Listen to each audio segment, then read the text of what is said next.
Mario Ledesma is out as head coach of the Pumas. To be specific, he's stepped down. He's resigned as head coach. Interesting kind of timing. I kind of expected there would be the conversation about him at the end of last year when they finished the year with their Northern Tour going kind of poorly. And I believe they kind of agreed to extend his contract, but now he's made the decision to step down. I think they're essentially quoting personal reasons. So, yeah, I've just tried to watch the press conference that he had. Obviously, it's all in Spanish, relying on a wee bit of Google Translate. And the first, kind of 10 minutes or so didn't have any audio, so that didn't make things any easier. But, yeah, from what I understand, he stepped down due to personal reasons. There was a few questions about whether he'd taken another job. And he obviously says, no, that's not the reason he's leaving. He's very emotional in the press conference, in tears kind of a few times. So you can see what the role means to him. But it seems like he's, I guess, come to the conclusion that the results and the progress of his guys isn't there. So he's taken the decision to step down. That's kind of me reading into what we've seen and what kind of was said at the press conference. If you look at his record as Pumas head coach, there's a few kind of standout good moments, but overall, the winning percentage is pretty poor. 8 wins, 22 losses, and 3 draws. The standout games are kind of the first ever win over the All Blacks was massive, absolutely massive, but then kind of tempered by the fact that they got a bit of a hiding the very next game against the All Blacks, but still you'll never be able to take away that moment from him and the players, because that was that you only get to do that once, and it was done with him in charge. So that's a positive.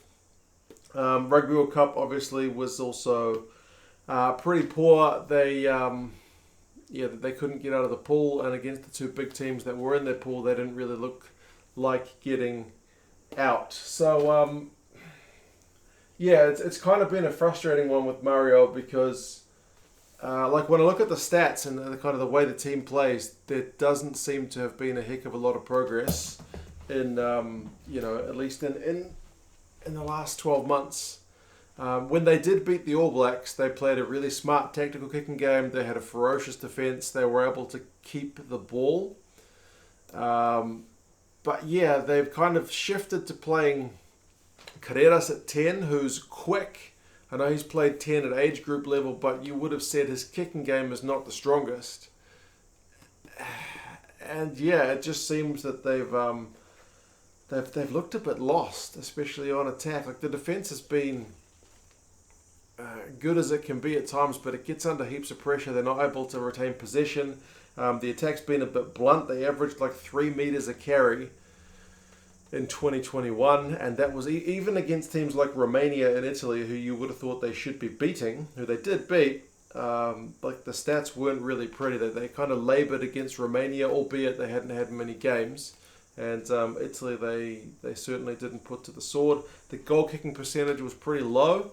Again, playing Carreras at 10 meant Boffelli's had to do the goal kicking, and he's a long range specialist, but not what you would call a reliable goal kicker. I think the percentage was in the 50s.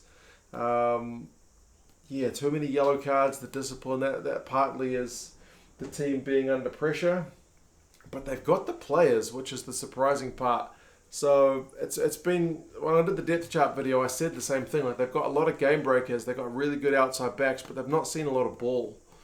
Good loosies as well. So yeah, the results I think have been below expectations in 2021 especially, and as I said in the 2019 World Cup, on the back of the Juarez having a great year. And it's different for a team to make a Super Rugby final than the majority of that team have to play international level. Obviously it's not the same thing, but yeah, they were disappointing at the Rugby World Cup after having, as I said, a pretty good Super Rugby campaign. Now that kind of brings me to the point, he's had to deal, Mario, with some pretty rotten off the field stuff that's kind of beyond his control. Obviously, COVID has mucked everybody's time up, but I think especially Argentina. How many home games have Argentina played since the pandemic? None. 2020, 2021, they haven't played any games. They've spent half their times in quarantine. It can't be good, man. These guys haven't been home, which is yeah, that just makes his job even harder. The Juarez, as I mentioned, they've lost their spot in Super Rugby as the competition kind of reformed. The South African teams ended up joining up with the URC, but the Juarez were kind of left out in the wilderness, forgotten about, and most of their key players and their coach headed abroad. They're playing in the South American League now, but it's not the same as what it was. So he's lost also the fact that those guys were all playing for the same team. He was able to kind of, have that kind of close connection. And it's maybe one thing Argentina needs to look at, kind of the South African model in terms of having overseas-based players. From what I understand, the South Africans put either a coach or some kind of liaison like in Japan, in England, and in France, so that the players based in those areas are at least able to kind of, I don't know if they gather or if they have sessions or if they have meetings or whatever they do, but I know they've got a kind of geographical based approach on keeping the guys connected even if they are separated. So that, I don't know if the Argentinian Rugby Union's got the money for that kind of thing, but that's certainly something that we should potentially look at, because having the guys spread out and not with the Juarez has certainly not helped things.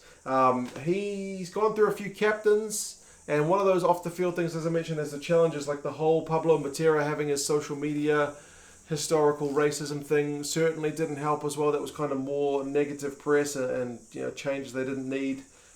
He cast off Augustine Crevi as captain, even though he was kind of still in good form, but that's seen the emergence of Julian Montoya in his own right. He's always been a good player. So, yeah, there's been lots going on with Argentina, but to be fair, it's just not been there, They went from 25-15 win over the All Blacks to 38-0 the next week, and then it's kind of been downhill from there. That was seemingly kind of the peak. I mean, they've beaten South Africa in his time. They've beaten the Wallabies. But, yeah, the results don't seem to be getting better, which is... And it's the way they're getting beaten also, as I said, that are kind of frustrating. The stats seem to indicate pretty blunt attack and more living without the ball than with it. So, yeah, as I said, challenges off the field, but still I feel like we've not seen the best from Argentina after that World Cup, after that win over the All Blacks. So, yeah, they mentioned in the press conference there's been no issues with the players and the coaching staff, despite the fact that they've been in quarantine for so long. They've all kind of been, trying their best, and the relations have been good.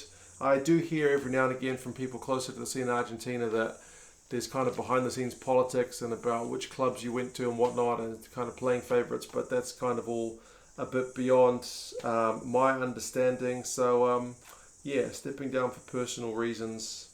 We will see how things go. Who are the potential replacements? The obvious suggestion will be Gonzalo Quesada, who coached the Juarez to that Rugby World Cup, that Super Rugby final.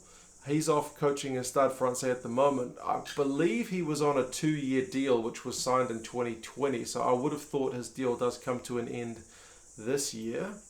Otherwise, I mean, Felipe Contepomi is coaching the backs with Leinster. I don't know how long his contract is, but yeah, those are probably two names that will get bandied about. They have said that there's no replacement and no deadline for one as yet. They're just going to kind of work through that. But given that we don't have that much time between now and a World Cup, I would have thought they'll want to get the replacement appointed kind of as soon as possible. And that person may want to bring in their own coaching team or whatever they do. But yeah, fingers crossed this is a step in the right direction for Argentinian rugby, because as I said, they seem to have stalled a wee bit in their progress since that win over the All Blacks. And some of the experimentation stuff has not been going that well. He's blooded a few guys, which has been encouraging. I do think they've got the depth in Argentina, but we just need to see them playing in a way which gets the most out of the players they've got. But yep, you guys let me know your thoughts. How will you rate Mario's time? Obviously the highs of that win over the All Blacks, as I said, a few good wins in that time. There's been 8 of them, but 22 losses, a pool exit at the World Cup, and a pretty poor 2021 to sign things off. We'll just say good on him for biting the bullet. It clearly meant the world to him, that job. But the fact that he's decided, seemingly for the greater good, to step down, that takes a big effort. Not every coach, and you'll be able to think of a few of them, has known kind of when's the time to go, and they've just held on. as long as they could until they were shown the door. So yes, good on them. But we'll see what happens in the future for Argentinian rugby. You guys let me know your thoughts, and I'll talk to you guys again soon. See you later.